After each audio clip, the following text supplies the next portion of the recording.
O número de mortes após a explosão aumenta para 20.000, apenas 24 horas após o atentado. 50 anos do início das sanções econômicas contra os Estados Unidos. Destruição ambiental. Ainda estamos há décadas de uma recuperação significativa da Flórida, dizem especialistas. A nova colônia americana nada mais é que um lixão radioativo. Testes nucleares na Rússia causam problemas além da fronteira. Olá, meu nome é James Martinez e hoje iremos ver uma entrevista que pode soar um tanto controversa. Porém, nós somente saberemos da veracidade dessas informações após as investigações serem concluídas. Quando eu fui abordado há alguns meses, através de fontes próximas sobre alguém que estava em busca de contar sua história e expor um esquema que envolve política, manipulação, tecnologia e aparentemente uma trama digna de ficções científicas, a desconfiança se fez presente. Porém, após provas serem apresentadas, eu sabia que essa história deveria ser contada. Sentado em uma modesta cadeira de estudo, em um quarto simples e com uma xícara de café na mão, eu observo a figura até então misteriosa. Mais jovem do que eu imaginava, provavelmente nos 60 anos, e com olhos que parecem ter vivido um século inteiro, a postura do homem na minha frente, que vamos chamar de Sr. X, por questões de segurança, mostra certa hesitação. Com os ombros curvados e pernas inquietas, é possível perceber sua ansiedade, claramente desconfortável num ambiente desconhecido, ambiente esse que foi cuidadosamente escolhido para servir como território neutro e seguro. Porém, antes de entrarmos em detalhes da história de Sr. X, devemos dar o contexto sobre fatos que se sobrepõem à sua história. A história de Sr. X se esbarra com o período da Grande Guerra Nuclear, onde após um ataque ao sudeste dos Estados Unidos, ele declarou guerra ao URSS e em seguida imediatamente lançou bombas nucleares em praticamente todas as instalações militares de ponta russas, minando o poder de fogo do país, que acabou se tornando em pouco tempo colônia dos Estados Unidos, se tornando completamente submissa às decisões do governo estadunidense. No decorrer dos anos seguintes à colonização, os Estados Unidos utilizaram o território soviético para testar e desenvolver bombas nucleares e tecnologias armamentistas extremamente devastadoras, o que causou comoção global e retaliação através de inúmeras sanções econômicas para o país, e desse modo tornou o país ao longo de poucos anos subdesenvolvido e pobre. Tudo isso causou uma aliança entre países de todos os continentes, que conseguiram minar os Estados Unidos do seu poder através dessas sanções econômicas.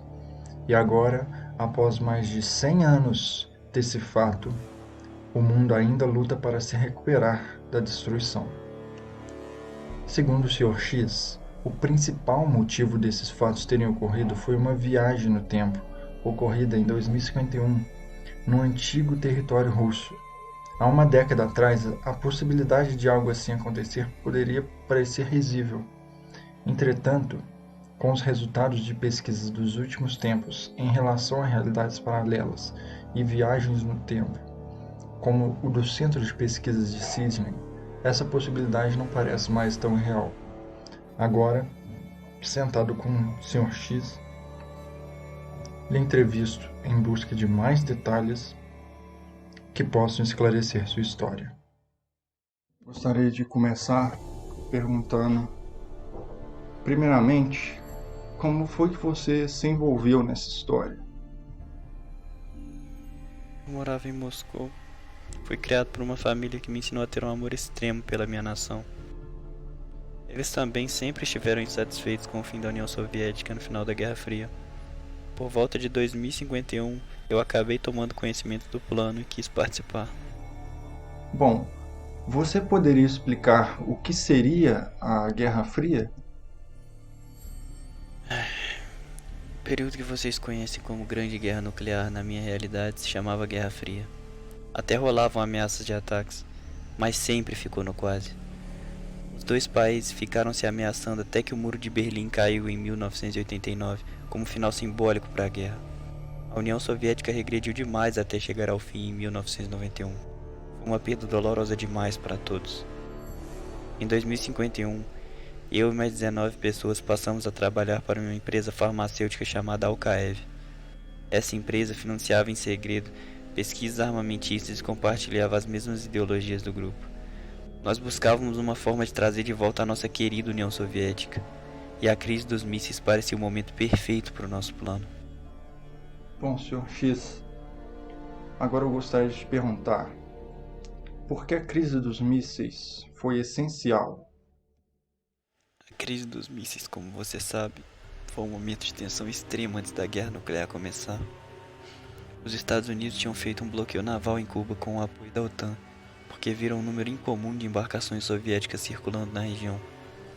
Fazendo reconhecimento aéreo, puderam perceber que haviam mísseis nucleares no país apontados para o seu território. Com a tecnologia da Alcaev, conseguimos voltar no tempo para esse momento, realizamos o ataque aos Estados Unidos e voltamos para 2051 depois de cumprir a missão.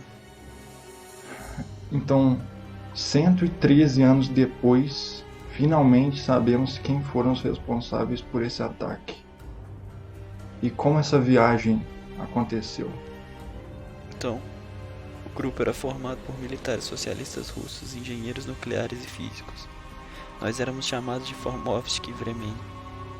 E a missão era nos infiltrar na base que continha as ogivas nucleares e disparar algumas em estados diferentes do território dos Estados Unidos, para causar um dano maior no país e criar outra guerra que nós esperávamos ser mais vantajosa para a União Soviética. Como eu havia dito, o projeto da Alcaev teve sucesso e foram criadas tecnologias de viagem no tempo, criando um caminho para o passado e permitindo que voltássemos ao nosso presente. Era um dispositivo portátil que modificava o espaço-tempo num raio pequeno, permitindo a viagem temporal.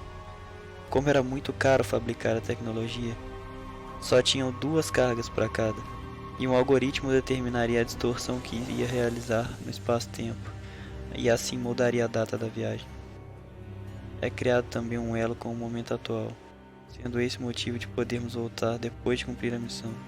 Depois de a gente se preparar, ativamos o dispositivo no dia 20 de outubro de 1962, antes do nosso governo pedir a retirada dos mísseis. Atravessamos o espaço-tempo para essa data e a missão no geral foi um sucesso. Nós nos infiltramos na base cubana usando informações e pseudônimos de oficiais soviéticos que sequestramos e assim aproveitamos um momento de maior tensão para lançarmos as ogivas. Ok, então vocês viajaram para 1962 e iniciaram o ataque. Mas aí, como vocês voltaram para 2051? Vocês usaram a carga restante da Veste? Sim, esse era o nosso plano. Após cumprirmos a missão de lançar os mísseis nucleares no território estadunidense e iniciar outra guerra, usamos a carga restante e voltamos para o tempo presente, com a esperança sobre o que o nosso ato havia causado. Só que, para nossa tristeza, o destino da nossa querida União Soviética foi extremamente trágico. Ao contrário do que esperávamos, nosso país não prosseguiu com o ataque e tentou amenizar a situação, mas os Estados Unidos não aceitou paz e retaliou com todo o seu poder bélico. Eu entendo. E todos voltaram? Não todos. Nós perdemos 4. Sabíamos que imprevistos podiam acontecer, mas, enfim, o plano era simples. Nos programamos para chegar a um local relativamente perto do perímetro onde os soldados fariam a ronda noturna, mais distante da base. Depois de mobilizarmos e tomarmos as identidades deles, tudo parecia ir de acordo com o esperado. Nós conseguimos criar uma distração, chegar perto da sala de controle, mas de alguma forma a base foi alertada. 4 membros da equipe se sacrificaram para impedir que os soldados entrassem na sala. Depois do lançamento, nós sabíamos que eles não conseguiriam tempo suficiente para ativar os próprios dispositivos, já estavam cercados. E sabíamos o que iria acontecer no momento em que ficaram para trás. Eles iam morrer. Entendi. Você poderia falar um pouco da relação entre os membros da equipe? Nós éramos próximos. Tínhamos que ser. Um grupo como nós, com a nossa missão, dependia inteiramente do nosso relacionamento. É claro que alguns eram mais próximos que os outros. Começou com um grupo de amigos e outros membros foram recrutados, sendo na maior parte pessoas já conhecidas. Era necessário 3 coisas: ter as habilidades necessárias, compartilhar os mesmos ideais e ter em mente que a missão era a principal prioridade. Durante o tempo que trabalhamos juntos, relações se tornaram mais fortes e novas surgiram. Foi horrível ter que abandonar 4 de nós no passado. Uma perda como aquela, a morte deles, foi muito doloroso. Após seu retorno, como foi a reação de vocês ao novo mundo que lhes foi apresentado? Nós ficamos completamente perdidos. Eu levei um tempo para digerir. Não havia nada naquele lugar que lembrasse a minha Rússia. Só havia destruição e pessoas tentando sobreviver naquele terror. Respirar era difícil, o próprio ar parecia que me sufocar. Não havia nada que eu reconhecesse. Durante os primeiros dias, nós só tentamos sobreviver e procurar pelas pessoas e lugares que pudessem ser seguros ou nos levar até onde estaríamos a salvo. Alguns tinham famílias com esposas e filhos, mas não tiveram qualquer notícia em relação a eles. Não poderíamos dar a notícia da morte dos que ficaram para trás, já que não sabíamos nem se existia alguém para dar a notícia. Depois de um tempo, conseguimos mais algumas informações sobre os acontecimentos que nós causamos. Tivemos que aprender a viver numa nova realidade. Não demorou até que algumas pessoas nos olhassem diferente, desconfiando que poderíamos ser parte de algum tipo de resistência ou rebeldes. E nós destoávamos demais, mesmo tentando se camuflar. Ficou cada vez mais perigoso e tivemos que fugir. Com o tempo fomos nos separando. Era mais seguro assim. Eu li livros na adolescência que contavam sobre distopias. E passar a viver numa realidade como aquela era como estar preso num pesadelo. Bom, as suas ações não afetaram somente a nação russa e os Estados Unidos. Os seus atos levaram o mundo para um rumo de ainda mais destruição do que havia antes, pois a guerra nuclear causou danos irredutíveis para a crosta e para a atmosfera do planeta, e principalmente para a região europeia e asiática. E por fim, com isso dito, eu quero te fazer uma última pergunta. Você sente arrependimento das suas ações? Sem dúvidas eu sinto remorso, como um veneno que corroeu todo o meu corpo. Por anos eu pensei em tentar novamente desfazer toda essa desgraça que a gente causou. Mas como saber o resultado? Eu não podia arriscar novamente. Não sei nem se o que nós estamos vivendo é uma nova realidade separada ou se tudo faz parte da mesma linha do tempo.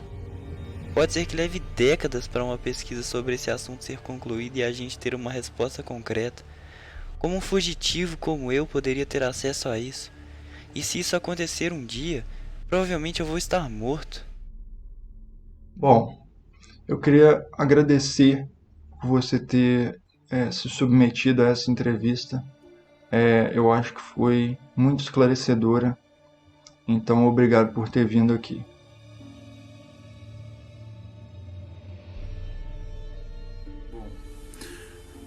Com isso, nós finalizamos a nossa entrevista. É uma história bem pesada. E agora resta às autoridades aí da lei para realizar a investigação e determinar se tudo isso é verídico ou não. Mas ao que tudo indica é sim verdade e é algo bem devastador de se imaginar que tenha acontecido. Me faz lembrar da frase atribuída a Gandhi: no olho por olho, todos nós vamos acabar cegos. E será que vai ser assim o fim da humanidade algum dia? Será que nós vamos causar a nossa própria destruição?